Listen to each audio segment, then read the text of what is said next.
Everybody wants to invest in real estate because it is a kind of status symbol and somehow shows that you have arrived, especially as an immigrant, and you are living the dream, the Canadian, American, Australian, European dream of owning a home and investing in real estate. I remember being back in Nigeria in those days, and the biggest news you heard about people who were abroad is that, oh, they just bought a house, and everybody was like, oh wow, they have made it. But as an immigrant abroad, are you really ready to make the single largest purchase of your lifetime? Hello everyone, my name is Diakola. I have lived in Canada for over 25 years. Welcome back to this side of life. And if you're new here, welcome, and thank you all for joining me today. So, talking about real estate, there are different types of real estate. Like we could talk about your personal or primary home, rental property, or commercial property. And disclaimer, I am not a real estate agent or real estate broker, neither am I selling anything, but I'm just going to be speaking today from my personal experience of investing in real estate and also to first generation immigrants like myself, right?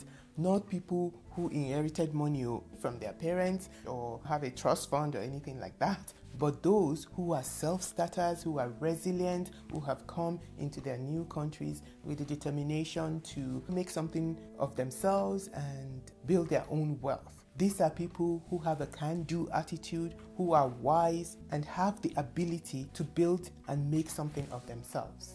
I know you out there watching me fall into this category of people. And being that I'm also in Canada, I'll be focusing more on the Canada real estate market. But I'm pretty sure it will also apply to different countries in the West like the US, UK, Australia, and many of the countries in Europe as well. I've been thinking recently that we should give ourselves a name in this community on this side of life. And what I thought was, maybe we should call ourselves the Wise Tribe, because I believe that you all watching me are wise people because I see all your comments in the comment section, and also those who are seeking for wisdom. So I think Wise Tribe will be a good name for our community. What do you think? Let me know your thoughts in the comment section below about that. So getting back to today's video topic, let's talk about the things that you need to check off to know whether you are ready to take the plunge and invest in real estate, as well as the signs to look out for that show that you are ready. The first one is your income. You need to have a stable source of income. You need to have financial stability if you want to invest in real estate. Your income could be from a salaried job. I don't know why people this salaried job. People always talk about it as if it's a derogatory thing to be working 9 to 5. But when it comes to real estate investing, your stable source of income is very important, and one of those stable sources of income is your salary. It could be a business, or it could be investments in other vehicles that you want to bring in and invest in real estate. But anyhow, you need to have a stable income, which also means that you have enough money to be able to pay for your down payment, because in Canada, when you want to buy a house, unless you have your 100% of the cost of the house, you will have to take a mortgage, and to take a mortgage, you need a down payment. So part of your financial stability is that you have your down payment already saved. And also, like the personal finance gurus will tell us, you also need to have an emergency fund as well. Extra funds in case of any emergency. If you've checked off all this and you are financially stable, then you are ready to invest in real estate. The second thing is your credit score. You need to have a solid credit profile. In Canada, at least, I think 680 is considered a good credit score. What does that do for you? It enables you to get credit from the banks, and also sometimes your credit score will determine the kind of rate that you will get on your mortgage that you take from the bank as well. Make sure that you're always reviewing your credit score to be sure that it is in good shape. Many of the banks these days on their mobile apps, you can actually check your credit score. So it's a very easy information to get and also to monitor.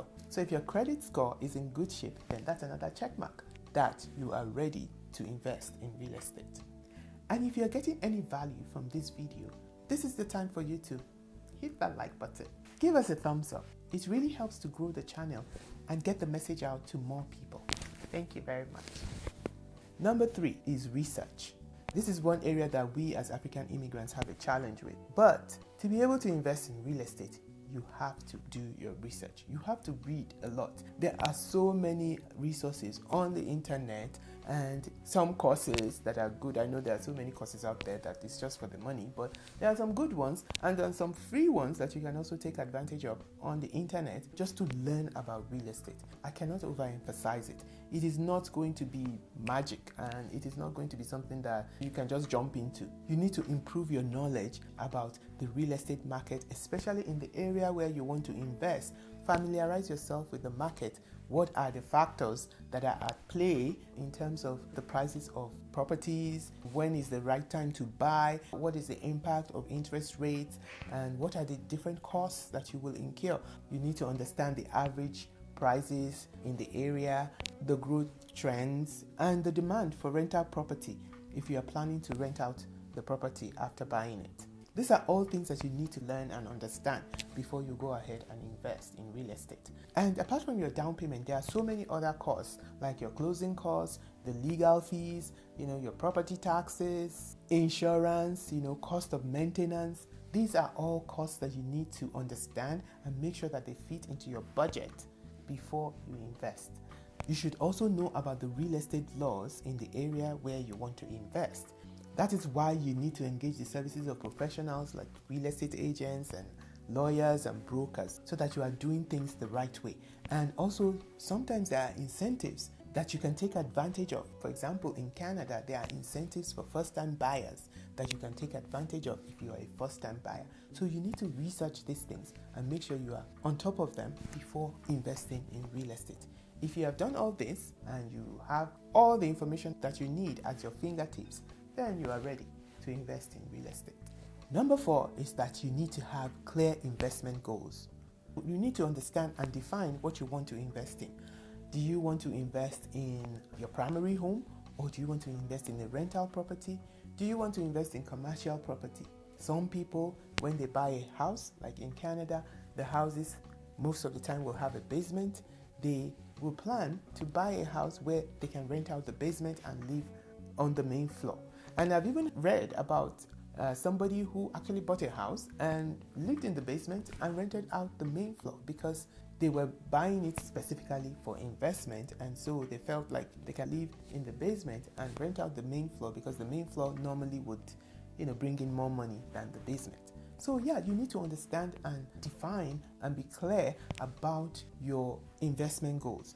Are you looking at the long term or short term? Do you want to start by investing in your own primary residence, or you want to start with a rental property? There's nothing wrong with that.